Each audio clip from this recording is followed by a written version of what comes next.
Hello बच्चों, welcome back in my amazing class. प्यारे बच्चे, आप सभी का स्वागत है मेरी क्लास में। First of all, how are you? I hope you all are doing good. प्यारे बच्चों, हमारा जो चैप्टर चल रहा था वो था cell cycle and cell division के बारे में हम डिस्कस कर रहे थे हमारी लास्ट क्लास में।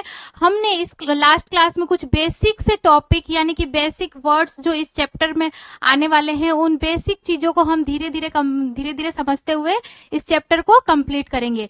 तो प्यारे बच्चों, आप मेरी क्लास में लास्ट तक ऐसे ही बने रहेंगे फुल एनर्जी और कंसंट्रेशन के साथ। इस चैप्टर को हम बहुत ही अच्छे से क्लियर करने वाले हैं। एक एक चीज को अच्छे से पढ़ेंगे, बेसिक चीजों को पढ़ते हुए हम आगे बढ़ते रहेंगे। ठीक है, तो आइए स्टार्ट करते हैं cell cycle and cell division. प्यारे बच्चों, हमने इस हमारी लास्ट क्लास में जो बात की थी कि सेल साइकिल और सेल डिवीजन होता क्या है, तो मैंने आपको बताया था कि जो सेल होती है वो डिवीजन करके अपने जैसे सेल्स को बनाती है, यानी कि अपने जैसे सेल्स के दो डॉटर सेल्स का निर्माण करती है, उसे सेल साइकिल बोलते हैं। और ये प्रोसेस क्या होती है? चलती रहती है। ठीक है प्यारे बच्चों, क्या होती है? प्रोसेस चलती रहती है। तो आइए हम समझते हैं इन चीजों को। आगे जो हम बात करने वाले हैं, आज हम बात करेंगे सेल साइकिल के बारे में। यानी कि मैंने आपको बताया था प्यारे बच्चों कि ये एक सेल है। क्या है प्यारे बच्चों? एक सेल है। ठीक है, ये एक सेल है। इसने क्या किया? पहले इसका क्या हुआ? सेल ग्रोथ हुई। इसकी क्या हुई? ग्रोथ हुई सेल की। ठीक है, ग्रोथ हुई तो क्या हुआ? इसके साइज में क्या हुआ? इंक्रीज हो गई। इसकी साइज कुछ इंक्रीज हो गई, यानी कि ये मैच्योर हो गया। क्या हो गया? ये मैच्योर हो गया। क्या करने के लिए? डिवीजन करने के लिए। क्या हो गया? ये मैच्योर हो गया। यानी कि अब ये क्या करेगा? अपने जैसे दो सेल्स का निर्माण करेगा, अपने जैसे दो डॉटर सेल्स का निर्माण करेगा। यानी कि यहाँ पर क्या हुआ? सेल का डिवीजन हुआ। क्या हुआ प्यारे बच्चों? यहाँ पर क्या हुआ? सेल डिवाइड हुई, और डिवाइड होकर क्या किया? इसने दो डॉटर सेल का निर्माण किया। अब आगे से आगे ये प्रोसेस चलती रहेगी। अब ये जो डॉटर सेल बने प्यारे बच्चों, ये भी क्या हो गए? मैच्योर हो गए, यानी कि डिवीजन करने के लिए ये भी कैपेबल हो गए। यानी कि ये भी क्या करेगा? ये भी सेल डिवीजन करके अपने जैसे क्या करेंगे? डॉटर सेल को बनाएंगे। ये भी क्या करेगा? अपने तरह डॉटर सेल का निर्माण करेगा। यानी कि आगे से आगे ये प्रोसेस चलती जाएगी। ठीक है, इसमें कुछ ऐसे कंपोनेंट बनेंगे, यानी कि जो डीएनए होता है उसका डुप्लीकेशन होगा, प्रोटीन्स का निर्माण होगा, बहुत सारे एंजाइम, यानी इस तरह के बहुत सारे कंपोनेंट इसके अंदर बनेंगे। और ये जो प्रोसेस है प्यारे बच्चों आगे से आगे चलती जाएगी। ये साइकिल जिसको हम बोल सकते हैं, ये साइकिल क्या होगी? आगे से आगे चलती जाएगी। ठीक है, तो इस पूरी साइकिल को हम क्या बोलेंगे? Cell cycle. क्या बोलेंगे प्यारे बच्चों? Cell cycle. यानी कि जो सेल होती है उसमें बहुत सारे इवेंट ऐसे होते हैं, यानी मैंने अभी बताया उसमें डीएनए का डुप्लीकेशन होता है, रेप्लिकेशन होता है, और क्या होता है उसमें? बहुत सारे एंजाइम का फॉर्मेशन होता है, प्रोटीन्स बनते हैं। यानी कि कुल मिला के हम ये बोल सकते हैं कि जो सेल होता है उसको डिवीजन करने के लिए बहुत सारी प्रिपरेशन करनी पड़ती है। अगर हम ह्यूमन सेल की बात करें तो क्या होता है? सबसे पहले छोटा बेबी बोर्न होता है। वो क्या होता है? धीरे धीरे उसकी ग्रोथ होती जाती है, और उसकी क्या होता है? डेवलपमेंट होता जाता है पूरे, और उसकी एज क्या होती है? धीरे धीरे बढ़ती जाती है। उसी हिसाब से उसके क्या होते हैं? पूरी ग्रोथ और डेवलपमेंट होती जाती है। अगर हम यहाँ बात करते हैं प्यारे बच्चों कि सेल साइकिल होता क्या है, तो the sequence of events by which cell duplicate is genome। genome means क्या हो गया प्यारे बच्चों? डीएनए यानी and other cellular component and later divided itself into daughter cell। यानी कि अभी मैंने बताया क्या हुआ यहाँ पर? एक सेल है, इसने क्या किया? पहले तो इसने ग्रोथ किया। इसमें क्या हुआ? पहले ग्रोथ हुआ, और ये क्या हो गई? मैच्योर हो गई।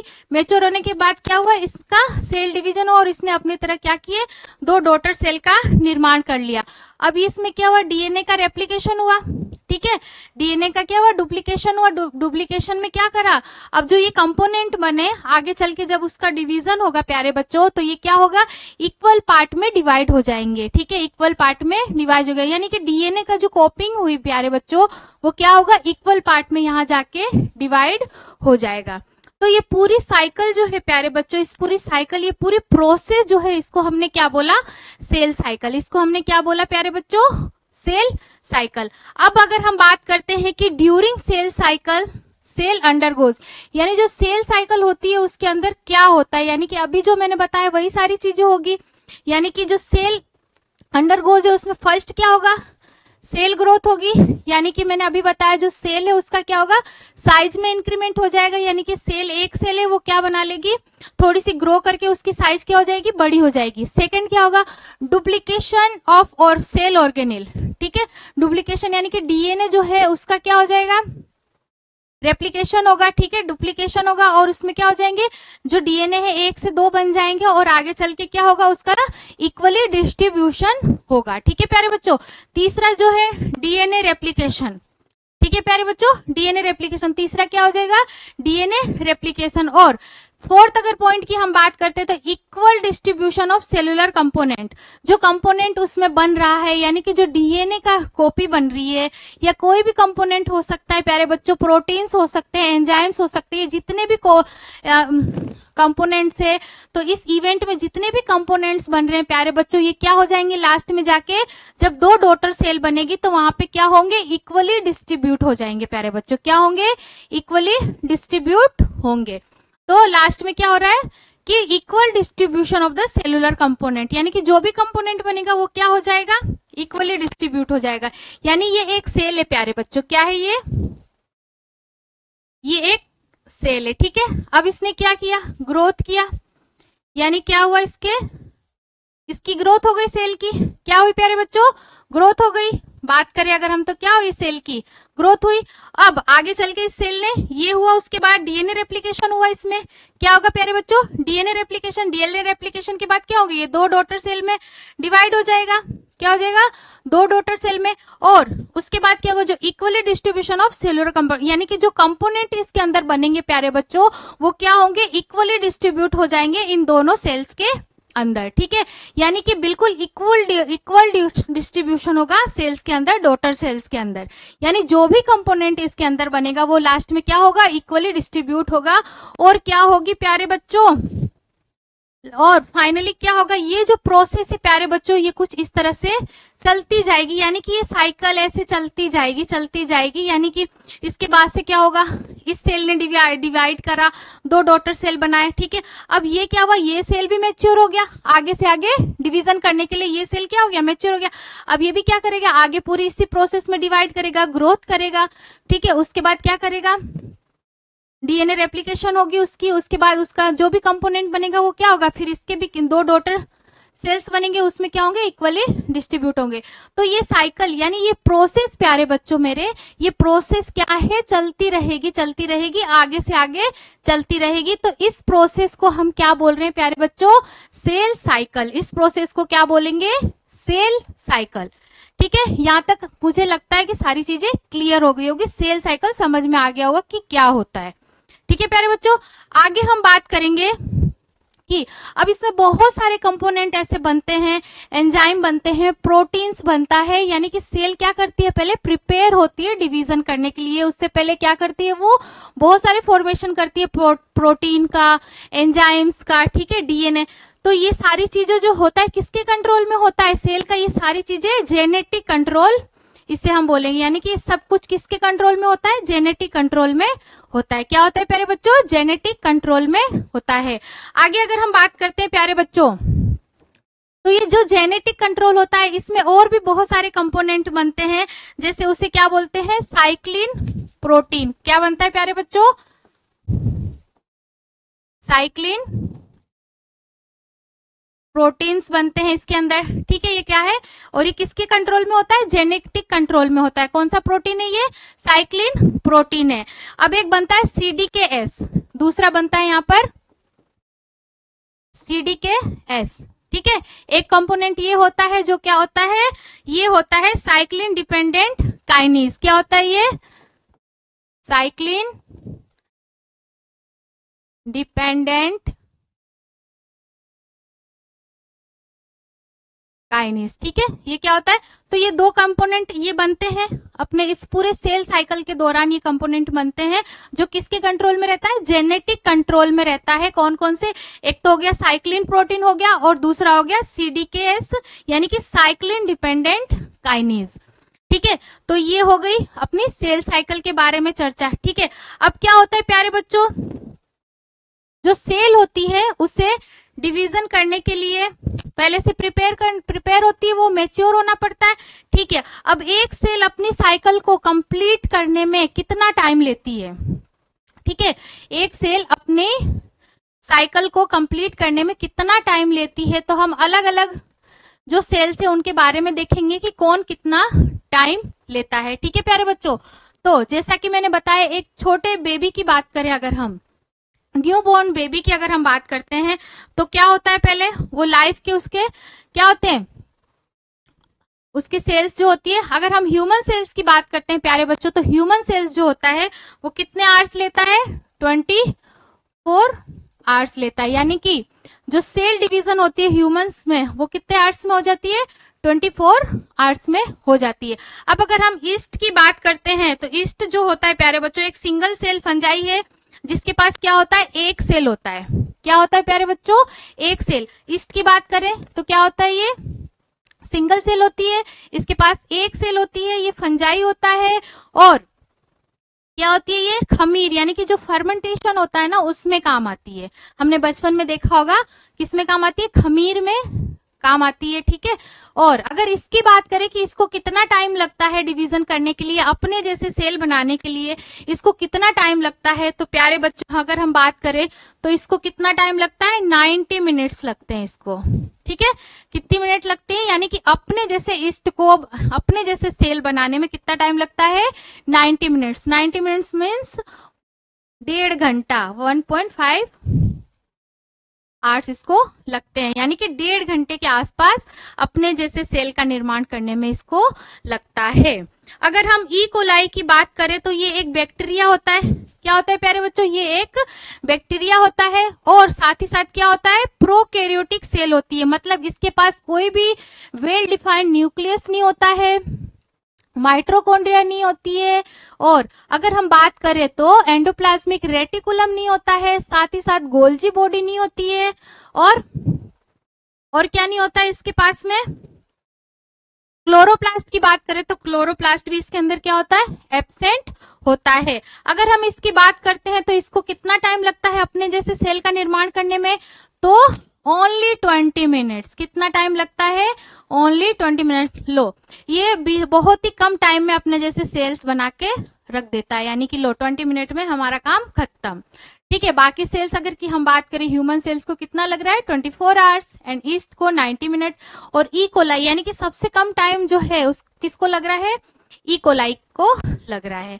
आगे अगर हम बात करते हैं प्यारे बच्चों mature heart cells and nerve cells की बात करें तो क्या होता है? ये सारे क्या है? नर्व सेल्स है। ठीक है, और जो नर्व सेल्स होते हैं वो हमारे ब्रेन में होते हैं, नर्वस सिस्टम में होते हैं। ठीक है, इसमें क्या होता है? ये जो सेल्स होती है ये डिवाइड नहीं होती है। क्या होती है? Do not divide, do not divide. ठीक है, यानी कि अगर हाँ क्वेश्चन आ जाए कि ऐसी सेल्स कौन सी है जो डिवाइड नहीं होती है तो हम क्या लिख देंगे? Nerve cells, heart cells. ठीक है, वो क्या होती है? मैच्योर सेल्स होती है। ये क्या करती है? डिवाइड नहीं होती है। ठीक है प्यारे बच्चों, क्या होती है प्यारे बच्चों? डिवाइड नहीं होती है। आगे हम बात करने वाले प्यारे बच्चों, ये समझ में आ गया किस सेल्स को कितना टाइम लग रहा है? तो सबसे कम जो टाइम लग रहा है वो किसको लग रहा है? ई कोलाई को लग रहा है। ठीक है, ह्यूमन सेल्स की बात हमने कर ली, 24 आवर्स, ईस्ट है 90 मिनट्स, एंड ई कोलाई को कितना लग रहा है? 20। और mature heart cell and nerve cells की बात करें तो क्या करें? ये तो मेच्योर सेल होती है, इसको क्या करती है? ये डिवाइड नहीं होती है। ठीक है, आगे हम बात करने वाले हैं प्यारे बच्चों, जो सेल साइकिल है उसके फेजेस की बात हम करेंगे। किसकी बात करेंगे प्यारे बच्चों? सेल साइकिल की फेजेस के बारे में हम लोग बात करेंगे कि उसके कौन कौन से फेज है। अगर हम अपनी बात करें, अगर हम ह्यूमन सेल्स की बात करें प्यारे बच्चों, तो क्या होता है? लाइफ होती है उसके क्या होते हैं? अलग अलग फेजेस होते हैं। क्या होते हैं प्यारे बच्चों? हमारी लाइफ के क्या होते हैं? अलग अलग फेजेस होते हैं। जैसे क्या होता है? कोई न्यू बॉर्न बेबी है, ठीक है, अभी अभी उसका बर्थ हुआ है तो उसे हम क्या बोलते हैं? New born. थोड़े दिन बाद उसको इन्फेंट बोल देंगे हम, ठीक है, फिर टोडलर बोलेंगे। धीरे धीरे जब वो बड़ा होता जाएगा, उसकी ग्रोथ होती जाएगी, उसकी डेवलपमेंट होती जाएगी, तो उसे क्या बोलेंगे हम? उसके बॉडी में चेंजेस आएंगे तो टीन एज हो गया। ठीक है, फिर धीरे धीरे ग्रोथ होगा, फिर वो क्या होगा 18 ईयर्स का हो जाएगा तो क्या कहलाएगा एडल्ट कहलाएगा।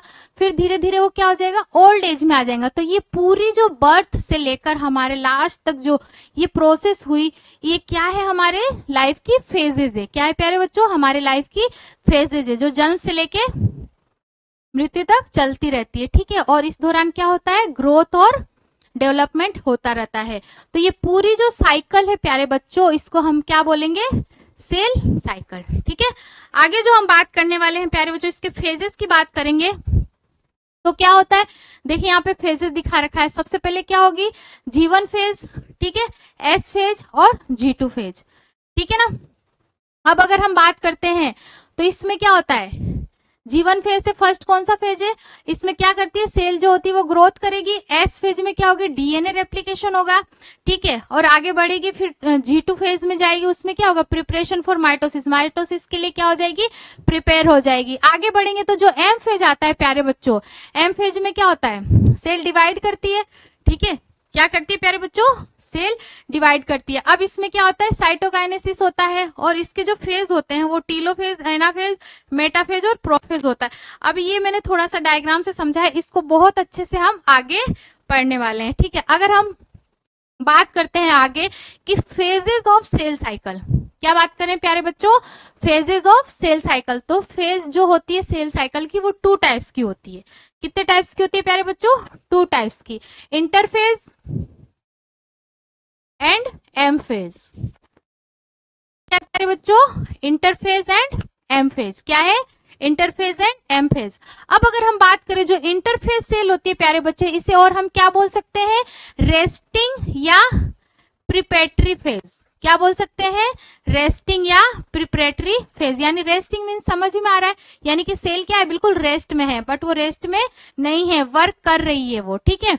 तो इसे क्या बोलेंगे रेस्टिंग या प्रिपरेटरी फेज। यानी कि सेल क्या है cell is not actual divided but preparing for its division. यानी कि इस फेज में जो सेल है क्या कर रही है बच्चों रेस्ट कर रही है, बट रेस्ट नहीं कर रही है, वो प्रिपेयर हो रही है अपने आप को डिवीजन करने के लिए, पूरी तरह से अपने आपको प्रिपेयर कर रही है। जैसा अगर हम समझे कि हमारे छोटे बच्चे हैं उनके एग्जाम आ जाते हैं प्यारे बच्चों, और वो आज पेपर दे के आते हैं, फिर नेक्स्ट 3 डेज क्या होता है गैप होता है, यानी कि रेस्ट करने के लिए गैप आ जाता है, फिर 3 डेज बाद नेक्स्ट पेपर होता है।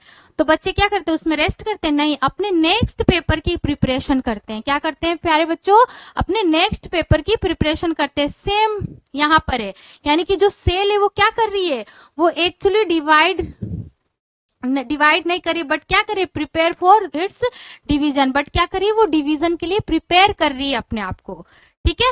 और आगे जो बात करें तो लास्ट्स फॉर लॉन्ग टाइम, और क्या होता है इसमें लॉन्ग टाइम के लिए ये होता है, ठीक है प्रोसेस। यानी कि cell is not actually divided but preparing for its division. क्या कर रही है सेल डिवाइड नहीं हो रही है, बट क्या कर रही है तैयारी कर रही है पूरी डिवीजन के लिए, ठीक है। और सेकंड क्या होता है लास्ट्स फॉर लॉन्गर टाइम, और ये क्या करती है लॉन्गर टाइम के लिए होती है, ठीक है। अगर हम एग्जाम्पल की बात करें तो क्या हो सकते हैं ह्यूमन सेल्स हो सकता है इसका एग्जाम्पल, ठीक है। इसका एग्जाम्पल क्या है ह्यूमन सेल। अगर सेकेंड फेज की बात करें प्यारे बच्चों तो सेकेंड फेज क्या है एम फेज।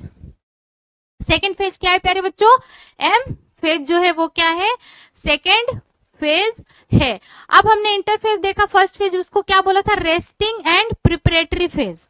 क्या बोला था रेस्टिंग एंड प्रिपरेटरी फेज। अब एम फेज है जो प्यारे बच्चों उसे हम क्या बोलेंगे माइटोसिस फेज। क्या बोलेंगे प्यारे बच्चों माइटोसिस फेज, ठीक है। क्या बोलेंगे माइटोसिस फेज। और यहाँ क्या होता है here actually cell division take place. यहाँ पर क्या करती है जो सेल होती है वो क्या करती है डिवीजन करने के लिए बिल्कुल प्रिपेयर हो जाती है। क्या करती है प्यारे बच्चों डिवाइड होने के लिए प्रिपेयर हो जाती है। और यहाँ पर सेल जो होती है बहुत शॉर्ट टाइम के लिए होती है, शॉर्ट टाइम के लिए होती है। क्या होती है प्यारे बच्चों बहुत ही शॉर्ट टाइम। यानी कि अगर हम डिफरेंस भी बताना चाहें तो बता सकते हैं। इंटरफेज जो होता है उससे हमने क्या बोला रेस्टिंग प्रिपरेटरी फेज बोला, ठीक है। और एम फेज को क्या बोला माइटोसिस फेज। अब यहाँ बात करें तो यहाँ सेल क्या होती है एक्चुअली में डिवाइड नहीं होती है, बट क्या करती है वो अपने आप को प्रिपेयर करती है डिवीजन के लिए, ठीक है। और यहाँ क्या होती है ये एक्चुअली में क्या होती है डिवीजन के लिए क्या होती है पूरी तरह से प्रिपेयर हो चुकी होती है। और यहाँ पर क्या होता है प्यारे बच्चों ये शॉर्टर टाइम के लिए होती है, ठीक है प्यारे बच्चों, और ये क्या होती है, लॉन्गर टाइम के लिए होती है। और इसका एग्जाम्पल क्या है प्यारे बच्चों, ह्यूमन। क्या है प्यारे बच्चों, ह्यूमन। और ये कितना टाइम रहती है, कितने टाइम के लिए रहती है ये, 95% टाइम जो होता है किस में होता है सेल का, इंटरफेज में। कितना होता है, 95% टाइम किस में ये निकालती है, इंटरफेज में निकालती है, ठीक। और बाकी जो 5% जो बचता है प्यारे बच्चों, वो किस में जाता है, उसका एम फेज में जाता है। तो ये इसके फेज हैं, ठीक है।